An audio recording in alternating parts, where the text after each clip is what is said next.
Ilan ang kailangan para ma-impeach ang isang opisyal? 2/3, 16. So, mga aresto na naman ng Nakikita ni Senator Alan Peter Cayetano na ikukulong ang mga kakampi niyang senador sa mga darating na araw. Yan ang binanggit niya sa press conference sa kanyang kampo sa Senado nitong Huwebes, June 4. Kabilang sa mga may kaso sa Cayetano Block ay sina Senators Joel Villanueva, Rodante Marcoleta at ang sinasabing ICC warrant laban kay Senator Bongo. Kung matupad ito, -5 agad ang Cayetano Block kasama sina Senators Jingo Estrada na nasa detention facility na at Bato de la Rosa na hinahanap pa ng mga otoridad. Bukod sa mga nabanggit, may pending case rin si Senator Chis Escudero na bagong lipat sa kampo na Senator Win Gatchalian.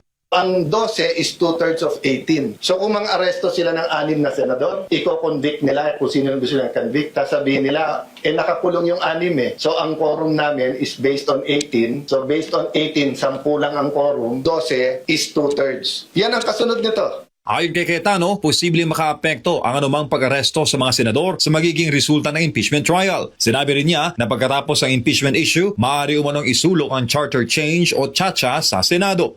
O anong kasunod? PI o CONAS. So hindi biro yung kasunod doon. Hindi to labanan ng si Soto o si Cayetano, si Gatchalian o si Cayetano, ang Malacanang at Senate. Hindi po future ng ating bansa ang at stake dito. Sa isang panayam kamakailan sa Maynila ay binanggit ni President Marcos Jr. na kasama ang Saligang Batas o ang 1987 Constitution sa kanilang pag-aaralan para maresolba ang leadership struggle sa Senado. Parehong konstitusyon na amyendahan sa pamamagitan ng Constitutional Assembly o CONAS, Constitutional Convention o CONCON at People's Initiative.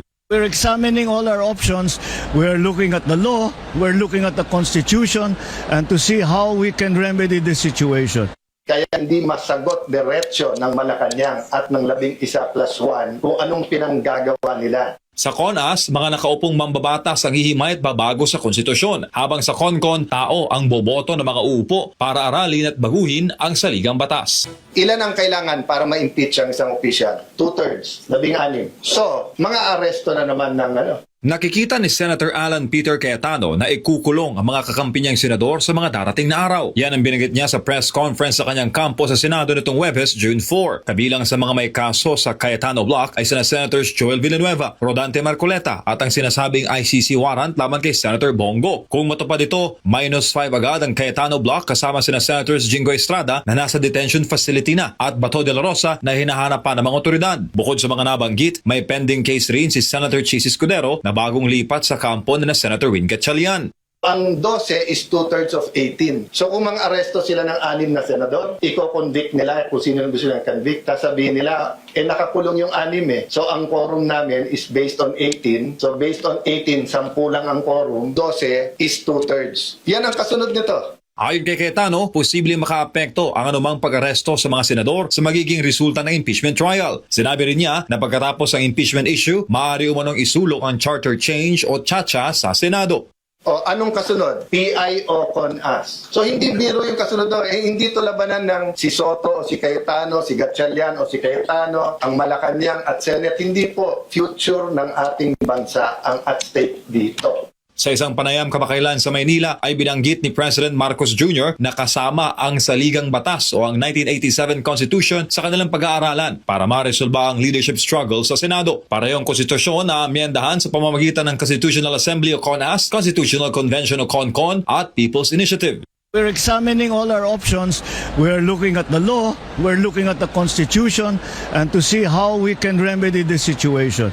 Kaya hindi masagot diretsyo ng Malacanang at ng 11+1 kung anong pinanggagawa nila. Sa CONAS, mga nakaupong mambabatas ang hihimay at babago sa konstitusyon, habang sa CONCON, tao ang boboto ng mga uupo para aralin at baguhin ang saligang batas.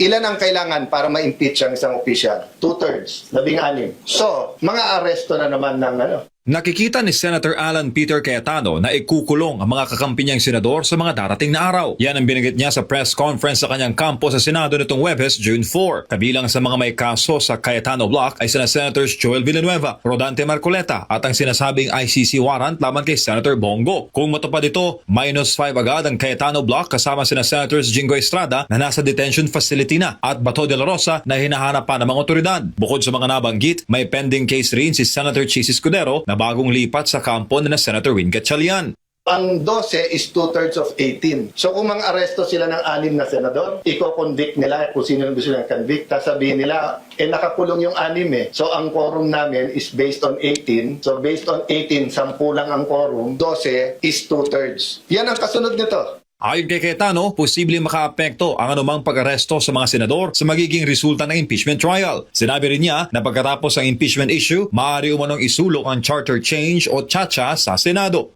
O anong kasunod? PI o CONAS. So hindi biro yung kasunod doon. Hindi to labanan ng si Soto o si Cayetano, si Gatchalian o si Cayetano, ang Malacanang at Senate. Hindi po future ng ating bansa ang at stake dito.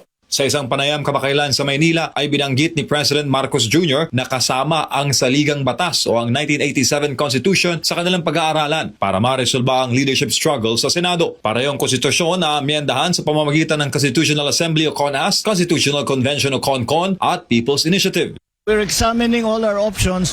We're looking at the law, we're looking at the Constitution, and to see how we can remedy the situation.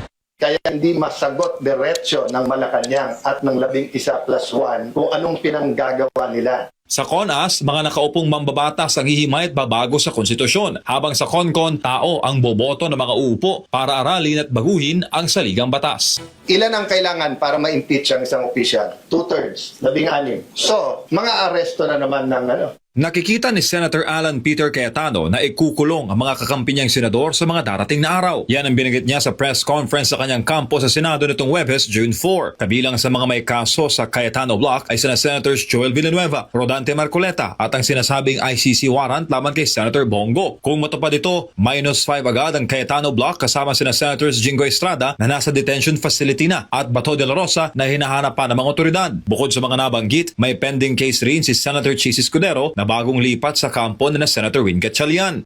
Ang 12 is 2/3 of 18. So kung mang-aresto sila ng 6 na senador, i-convict nila kung sino yung gusto nilang convict. Sabihin nila, nakakulong yung 6 eh. So ang quorum namin is based on 18. So based on 18, 10 lang ang quorum. 12 is 2/3. Yan ang kasunod nito. Ayon kay Cayetano, posible makaapekto ang anumang pag-aresto sa mga senador sa magiging resulta ng impeachment trial. Sinabi rin niya na pagkatapos ng impeachment issue, maaari umanong isulong ang charter change o CHA-CHA sa Senado.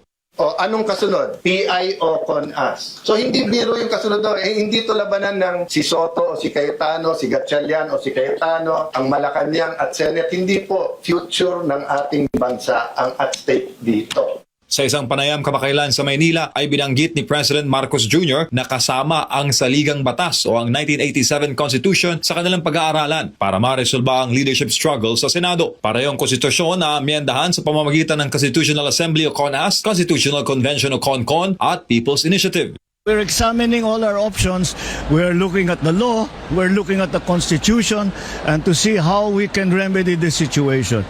Kaya hindi masagot diretsyo ng Malacanang at ng 11+1 kung anong pinanggagawa nila. Sa CONAS, mga nakaupong mambabatas ang hihimay at babago sa konstitusyon, habang sa CONCON, tao ang boboto ng mga uupo para aralin at baguhin ang saligang batas.